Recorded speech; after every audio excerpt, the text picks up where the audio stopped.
All right, here we are back for demo day 3, and this is when things start to get really, really messy.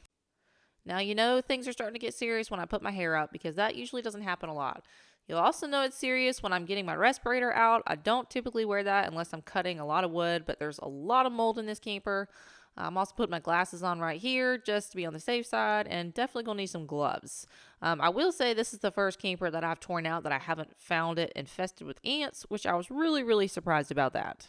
I actually didn't tear this bottom piece out. It kind of came out when I pulled the bed platform off, so I'm just going to clean this up a little bit.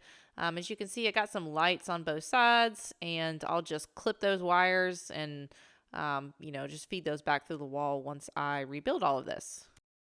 So for this next little bit, it's pretty much just going to be me taking off all of that insulation that you see right there, kind of cleaning up this area right here just to get some of this junk out the way. So when I pull the rest of it off, it's not all piled on top of each other.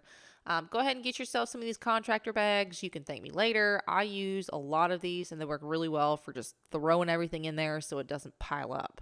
And as you can see, I have no fear. I pretty much just pull the whole thing off. There's really no other way to do it. Just dive in. You're already this far in, so just rip it off. Just grab it. Just rip it off. That's my advice. You can see how easily that comes off. Now, judging by how the front of this camper looked, I am 100% not surprised that this looked like this. I was almost expecting it, and I'm not too mad about it because I'd rather have a huge spot like this that has water damage than like a bunch of little spots, because it's easier to fix really big spots than it is little tiny spots all over the place. So the next little bit, you'll just see me kind of taking down all of this rotted wood that's here, kind of cleaning up the insulation and tearing everything else down. I'm not too worried about getting this super clean right now because I'm actually going to take the entire front off in a little bit. Once I go get some supplies, I'll have to epoxy a new piece of wood onto this front fiberglass. And you can actually, it's so bad that the wood has totally disintegrated and you can literally see the other side of the fiberglass. But the good thing that this camper has going for it is, oh, there's the fiberglass you can see right there, that yellowish orangish part. The good thing this camper has going for it is that it has a lot of framing. So sometimes I get really lucky and we have campers like this where I think it's going to be fairly easy to fix and repair. Other times I'll take the front caps off of campers like this and there will literally be nothing there. It was like barely anything. Sometimes it's wood, which is even worse. But this one has some nice aluminum studs and lots of them. So that is going to come in handy when I'm trying to reattach the panel on the inside and the front cap on the outside. So it does take me a while to kind of get some of this stuff out. I didn't film the entire process of me kind of peeling it off.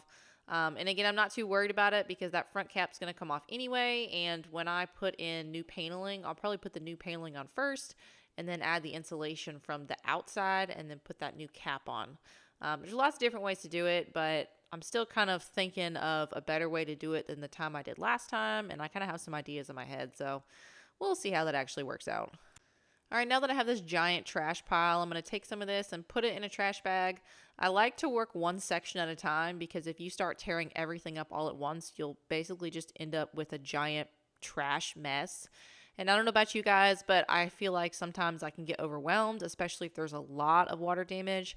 So I like to work one section at a time, clean up that section, and then I can move on to something else. So I'll clean up this trash right here, and then I will move on to the flooring next. Now there's also one more spot of water damage in this corner right here that I'm going to fix. And if you'll notice, there's actually a seam right there where two panels meet. And so when I start peeling this wallpaper up, you'll notice I peel it up basically going right where that seam is in the middle.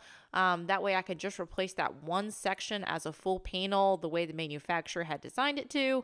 And it just makes life a whole lot easier for when I ended up replacing this part. So as you can see, there's a nice straight line right there, and I'll end up getting the rest of this off later, but for now, it's still kind of stuck on there, so I'll need some different tools for that, so I kind of just left it. All right, next up is this flooring, and I was expecting some water damage here, but not to the extent that I found, because it is pretty dang bad. I shouldn't be surprised that it's this bad, but I still kind of was. But that's okay because, like I said before, I'd rather have water damage in really, really big spots than lots of small spots. So basically, this entire 4x8 section is probably more like an 8x8 section will have to come out and be totally replaced. And this is still actively leaking because it was very, very, very wet. I also found a little colony of ants in the floor, which, is typical to be expected, but it was really small, so I'm not entirely too worried about it because the whole thing's going to come out anyway.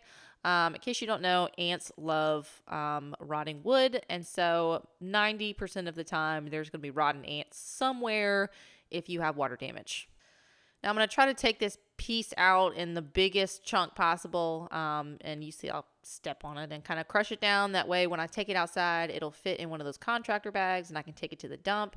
And this is pretty much just me getting the rest of this flooring up. I like to get a razor blade and kind of run it along the edge of the wall, and then pretty much the flooring will come up. Most of the time they actually put the flooring down before they put the walls on, so the floor will be underneath, or the flooring will be underneath the actual walls itself. So that's why I like to cut it first. It doesn't matter if you don't get all of it out from underneath the wall. It's only like a 32nd of an inch thick, and so that's not really going to matter in retrospect to everything being level and the way it should be. Now, if this flooring wasn't so like cracked and yucky, I probably would have tried to get it all out as one piece, but it was just so destroyed that it's not even worth trying to do that. The whole advantage of trying to get it out in one piece is that if you cut around your edges, you can actually make a giant template that you can roll up and save and then use for when you put new flooring down. I like to use vinyl sheet flooring like this. There's a whole lot of reasons why I like to use it. But if you have a giant template, it makes things a whole lot easier. But I can always make one later on. So I'm not really too worried about it. This front spot right here, they typically glue on just because it's a high traffic area. So that's why you see me tugging a little bit more. It's because there's actually glue underneath this piece of flooring. So I'm just getting as much of these little pieces up as possible. And then I'll show you there's some pretty significant water damage, as y'all can see. That's pretty bad and it's very wet. So all of that is going to have to go. All right, next up is this slide. This slide's actually built a little differently than some of the other ones that you guys may have seen. This is a raised slide, so it doesn't come on directly on the floor. It's where the dinette was. So yeah, it's basically just an aluminum frame with a piece of 1/4-inch plywood sitting on top of it and foam in the middle. This has got water damage on the inside corners right there, as you can see where the dark colors are. So I'm just going to take all this out and replace it all. I use a multi-tool right there and pretty much just cut it. Like I said, this is actually tucked underneath the walls. So that's my reasoning for using my multi-tool. Score it, and then the whole thing will pretty much just come up like that. It is just glued to the frame. There's no nails, there's no staples or anything like that. So it was just glued. Now, same thing for this side. I will just use my multi-tool to score it, and then the whole thing will kind of just pop up. And I don't know if you guys can tell, but I am wearing my respirator again because it gets really dusty when you have open spots like the front, and especially when you're like taking stuff up and it's moldy and gross. I would recommend using a respirator like I have. It just saves you from a lot of like snot and coughing later on, which is always good. I'm not really too worried about saving these panels. I'll just put new 1/4-inch plywood on top of this, and I'll probably just put the whole sheet on there and then use my router with a flush trim bit to kind of cut the shape of it. That seems like the easiest thing to do. I'm all about working smarter and not harder on most things. Some things, yeah. Anyway, so I think that's what I'll do for this. It seems pretty reasonable. All right, so now that all that is cut, this whole thing will pop up just like the other one. And this is actually 2 separate pieces. So this was 3 pieces total. This piece right here that you see me pull up is the first big piece. And then I guess for whatever reason, the sheet wasn't long enough. I don't know why. Maybe they were both 4-foot sections. I don't even know why they would do it like this. But that's how they did it. So I'll just pull this up. You can see the nice water damage in the foam right there, which is great. I'm not really too worried about that because the foam doesn't actually soak it up. That's mostly just discoloration from the dirty water and the wood rotting.